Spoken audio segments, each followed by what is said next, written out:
Oh, wow. Wow. Oh, wow. It has been a day. All right. So,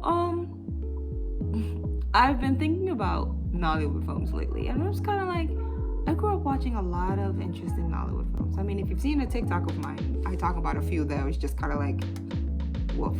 And I was like, do I remember any other like Nollywood films that I like grew up watching? And I don't know. So lately I've been thinking about Nollywood films, and I've made a TikTok and a previous video about Nollywood films. And I was just kind of like,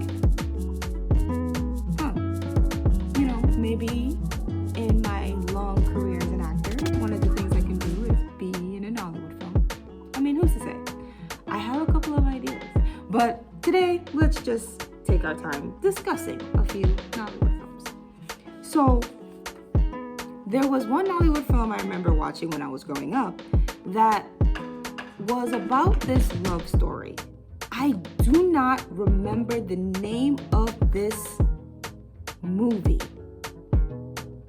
And I wish I did, but okay, so to give you the story, this woman is married to this man. They can't conceive a child for whatever reason. It's always assumed that it was her fault. It's her fault they can't conceive a child. For whatever reason, this man is stepping out on their marriage or whatever. And I guess in her place of work, I honest to God do not remember. This is one of those movies where if I were to see it again, I would remember. But even as I'm explaining it, I'm like, I don't even know what I'm trying to explain. But there was two parts to this movie. I remember for a long time we only had the first part, and it ends, we find out that okay, let me actually make some sense here. Okay. There was a couple, and one of them, there's this couple, and this guy is cheating on his wife because she can't conceive a child. She falls in love with this other guy at her workplace or something. I don't know or remember how they met. They fall in love, and she's kind of fighting it. She feels guilty for falling in love with somebody else when she's already married, etc.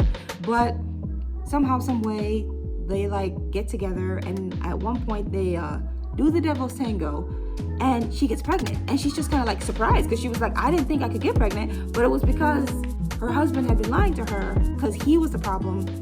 But it was just this long story. Every time this man tried to come visit her, the man she had fallen in love with, she was literally running away and hiding. And I remember just thinking, this is dumb. My parents were obsessed with this movie. One of my parents, parent A, was obsessed with this movie. I remember just thinking, why? I do not remember this movie. I would have to see it again. I do think this actor is in it, but I'm not sure. I've scoured the internet. The problem is I live in the western part of the world, so I wouldn't, I don't but anyway. Take two. So there is this other Nollywood film I remember. Now this one was interesting. So please don't make fun of me. Regardless. So the name of the movie is Ibala. Please, I get it. I have a western tongue, but please. Essentially called The Broom. So there's this family that one of their children gets sick, and they're just kind of what are we gonna do? This kid is sick, just very much not feeling well. So they go to a babalawo, please, and the babalawo gives them a broom, ibale, to use in their household to sweep out all the negative energies and everything in the house. And they do that, and the child gets well. And they continue to use this broom, so much so that eventually their family begins to become well off. They're able to buy a new house, they're able to leave everything behind, they build a new house. Life is going well for them. And they had a family friend that had helped them move and everything. And they were like, yeah, whatever is left in the house, you can have it. It's all good. And life moves on. Eventually, the son gets sick again, and everyone's just kind of oh shoot, I thought we had fixed this problem. So the father goes back to the babalawo, and the babalawo is like, what happened to the broom that I gave you? And he's just like, what broom? It's the broom that was supposed to help your family. And it's I left it I left it behind. I don't know where the broom is. So like they look into this mystical thing and they find out that like the family friend that like they told, hey, you can have whatever's left in the house, has the broom. He's like, okay, I'll just use this good broom. Like I'm gonna use this broom. He's like, oh my gosh. Oh, this is what the broom looks like. I hope I found it. Yeah. So both families start to fight. They both start fighting. And like, it is absolutely ridiculous. It is actually ridiculous. Both families start to fight. They're fighting. All you need to know is that they're fighting at this point in the movie. Eventually, they're just like, we can't resolve our issues. We're going to take it to the Babalao, and the Babalao can let us know who's going to have it. And the man says, why don't we just split it in half? And the mere fact that these two grown-ass men didn't think to do that is what really gets to me. Because it's like, are you guys stupid? You've got to be kidding me. Nobody thought to do that whatsoever. So the movie ends. I remember the movie ends. The movie ends with them just splitting the broom. And then there's peace again. And I remember as a child, even as a child, I was just like, y'all didn't think to do that before? Like, I don't understand. I don't know why this makes me laugh. But yeah, it was a really good movie. It was a really good movie. And like, maybe like the lesson at the end of the movie was like to call out this childish behavior with these two grown-ass men. Because it's just like, y'all didn't think to do that before. Whatever.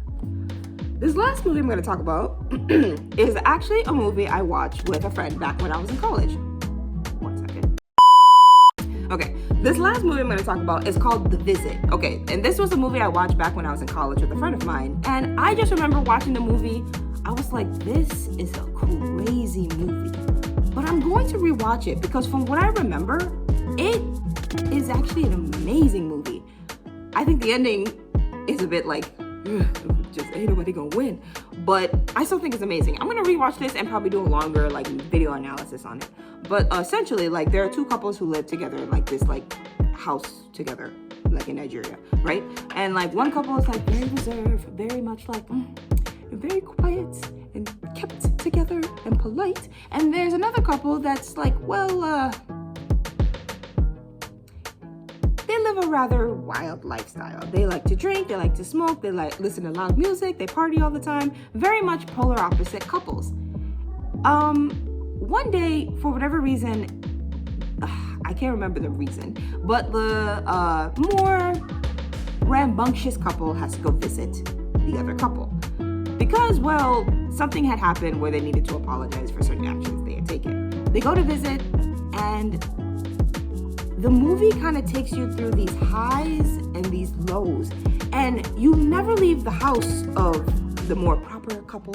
Like, you're always there, and it takes you through these highs and these lows. Like, they reveal these secrets to each other. They break down with each other. They're finding their honest, authentic selves with each other. It's very, very, very well done. Like, watching it the first time, I was a child. So I was very much like, okay, I was in college. But still, I didn't have the mindset I have now. And I was very much like, this is a crazy-ass movie. But thinking about it now, I'm just kind of like, this is actually a pretty interesting movie. I'll see if I can find it somewhere online so I can do an actual proper analysis on it. But yeah, I would say that like they do a really good job of taking you through these like very intense moments, and then they're able to dial it back and then take you through these intense moments and then dial it back, and like that is what I distinctly remember, because I remember thinking like, shit's about to pop off, and then like, oh, I feel sad for her, and then shit's about to pop off. And the movie essentially ends with like us finding out that the husband of the proper couple was sleeping outside of his marriage. He was sleeping with somebody else, and that girl was pregnant, and then that's how the movie ended. And like, I just find it interesting that a lot of Nollywood movies have a tendency to, what's the word? It ends on such a realistic note. Like, the best way I can describe it from a Western point of view is like, it ends on a climax. It's like, because that's kind of like what happens in life. It sticks to this very much like realistic point of view, which is kind of crazy. But I'll discuss that further in another movie. But yeah, those are a few movies I remember that I was just kind of like, wow, that's a lot. But who knows? Like, I don't know. I'm excited about the idea of the future. Maybe someday I could be in a Nollywood movie. I mean, you never know. One of my favorite Nollywood actors does actually live in Canada. Maybe I could hit, like, if I could get her attention. You never know. Something to think about. But anyway, thank you so much for watching this little short. Thank you so much for watching this little short little video. Yeah, things were a little busy for me this week, so shooting videos, like, I was just like, ooh, it was all over the place, let me tell you. But I'm glad I still managed to get these out. So, love you lots, stay hydrated, someone out there loves you, and stay tuned.